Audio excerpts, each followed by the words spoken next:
बायको, गणपती निमित्त उकडीचे मोदक झाले, तळणीचे मोदक झाले, काहीतरी पारंपरिक बनव ना आता. मस्त कोल्हापूर स्पेशल बनवते, पौष्टिक आहे आणि मुख्य म्हणजे 10 दिवस टिकणार आहे. काहीही. चला चला बघूयात.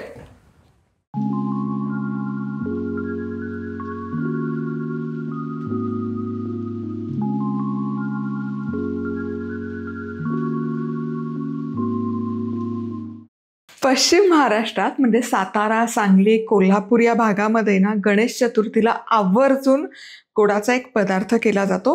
तो पदार्थ आपण बनवणार आहोत. म्हणजे हा मस्ट आहे. गणेश चतुर्थी आणि हा पदार्थ बनवला नाही असं होतच नाही. तर काही आपण साहित्य घेऊयात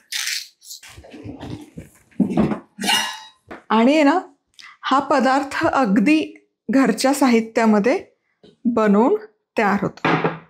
आता यासाठी काय करायचं आहे आपल्याला, मी ना कायम असा, जरी आपण गहू गिरणीत देतो दळायला, पण असा थोड्या प्रमाणात ठेवते, म्हणजे मग असा पटकन त्याचा एखादा पदार्थ बनवता येतो.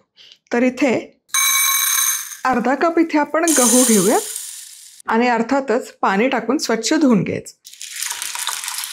पाणी टाकल्यामुळे त्यावर जर काही माती कचरा असेल तर ते निघायला मदत होते. आता गहू स्वच्छ धुवून झाला की यात पुरेसं पाणी घालूयात आणि अर्धा तास हा गहू भिजवून घेऊयात. चला, इथे गहू आहे ना अर्धा तास छान भिजवून घेतला आणि इथे तुम्ही बघू शकाल गहू छानपैकी फुललेला आहे. आता काय करायचं, एकदम म्हणजे तो टपोरा होतो, फुलून छान वर येतो. आता काय करायचं, आता एक पातेलं घ्यायचं, पातेल्यावर अशी एखादी गाळणी घालायची. आता यातलं पाणी आहे ना एक 15 ते 20 मिनिटं पूर्ण पाणी आपण निथळून घेऊयात. पुढची तयारी आता करूयात. तुरडाळ नाही वापरणार आहे मी, काळजी नका करू.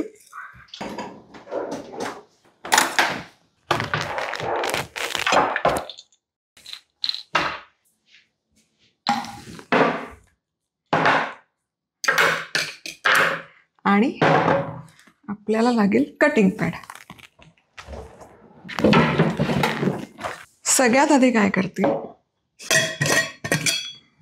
आपल्याला आहे ना काही खोबऱ्याचे काप तयार करावे लागतील. हे मस्ट आहे या खिरीसाठी. जितकं शक्य असेल तितके पातळ काप करून घेऊयात.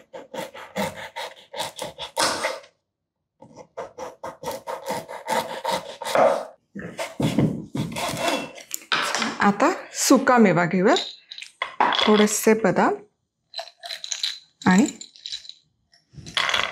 काजू.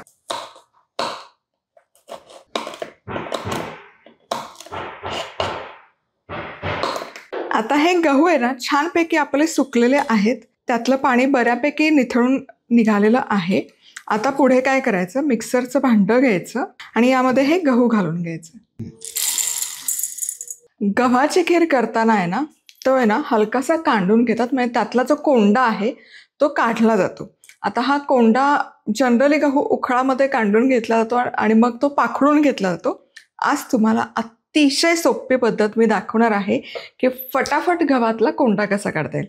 मिक्सरच्या भांड्यात गहू घेतला, एकच पल्स द्यायचा, एकसारखं फिरवायचं नाही, एकच पल्स.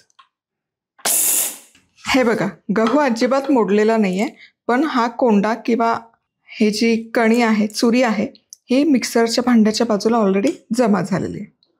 आता आपल्याला घ्यायचं आहे कुकर. हा माझा पूर्ण सेक्शन कुकरचा आहे. सगळे प्रकारचे कुकर आणि त्याची भांडी इथे असतात.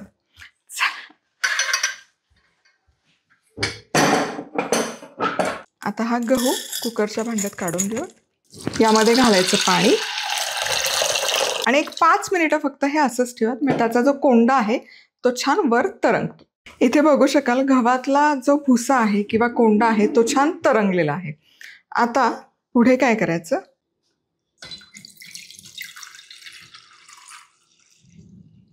आणि थोडं पुन्हा पाणी घालूयात. अर्धा कप गहू आहेत तर 2 कप पाणी घालायचं. यामध्ये आपण खोबऱ्याचे केलेले कापही घालूयात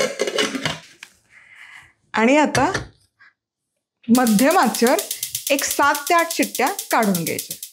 चला तर मग इथे ही गव्हाच्या खिरीसाठीचा गहू मी 8 शिट्ट्यांपर्यंत मध्यम आचेवर छान शिजवून घेतलेला आहे. आता चेक करूयात. वा, बघू शकाल तुम्ही, मस्त झालेला आहे. एकदम टपोरा झाला आहे हा गहू आणि मस्त शिजला देखील आहे. कमाल. बघा, छान असा प्रेस होतोय, अजिबात कच्चं राहिलेलं नाही आहे. आता काय करायचं, आता यामध्ये आपण घालणार आहोत गूळ. अर्धा कप मी इथे गहू घेतलेला आहे, तर यामध्ये त्याच कपच्या प्रमाणात मी अर्धा कप गूळ घालणार आहे. तुम्हाला थोडी गोड खीर हवी असेल तर थोडं गुळाचं प्रमाण वाढवलं तरी चालेल. चला, गूळ घालून झाला की गॅस सुरू करायचा आणि ही खीर आपल्याला गूळ छान विरघळेपर्यंत शिजवून घ्यायची.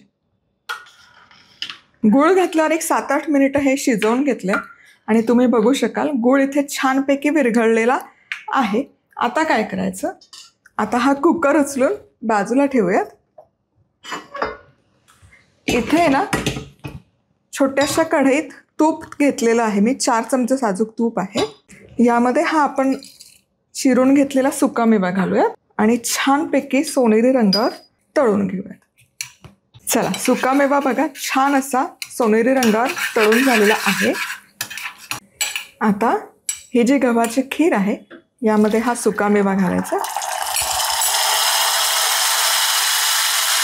मस्त चुर्र आवाज आला. आता यामध्ये मी घालते सुंठ पावडर आणि त्याचसोबत चिमूटभर जायफळ. सुंठ आणि जायफळाचा स्वाद कमाल लागतो या खीरमध्ये. आता हे सगळं छान एकजीव करूयात. आहा, काय कमाल दिसते ही खीर. वाह, क्या बात आहे, मस्त.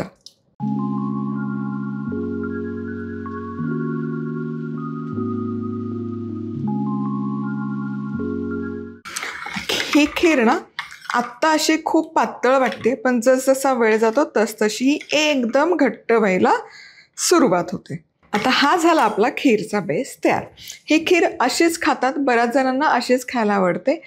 पण मुख्य म्हणजे जेव्हा ही खायची असते ना तेव्हा त्यामध्ये थोडंसं दूध घालायचं, मिसळायचं आणि मग खायची. तशी खीर खायलाही कमाल लागते. म्हणजे कोल्हापुरात किंवा साताराकडे जेव्हा ही खीर बनवतात ना गणेश चतुर्थीला, तेव्हा ॲक्च्युली माझी मैत्रीणच शेजारी ती कोल्हापूरची होती, तर ती दरवर्षी गणेश चतुर्थीला आमचा जो मैत्रिणींचा ग्रुप होता त्यांच्यासाठी अशी पातेलभर खीर बनवते आणि दरवर्षी प्रत्येक मैत्रिणीला हा बेस तयार करून देते आणि मग आम्हाला जेव्हा हवं तेव्हा आम्ही त्यामध्ये दूध घालतो आणि ही खीर खातो. म्हणजे हा जो बेस तयार करून ठेवला आहे ना, हा 15 दिवस फ्रीजमध्ये छान टिकतो, अजिबात खराब होत नाही. चला तर मग, रेसिपी आवडली की नाही कमेंट करून नक्की कळवा आणि पुन्हा भेटूयात अशाच कमाल आणि धमाल रेसिपीसोबत. तोवर मस्त राहा, खुश राहा, आनंदी राहा आणि सगळ्यात महत्त्वाचं खात राहा.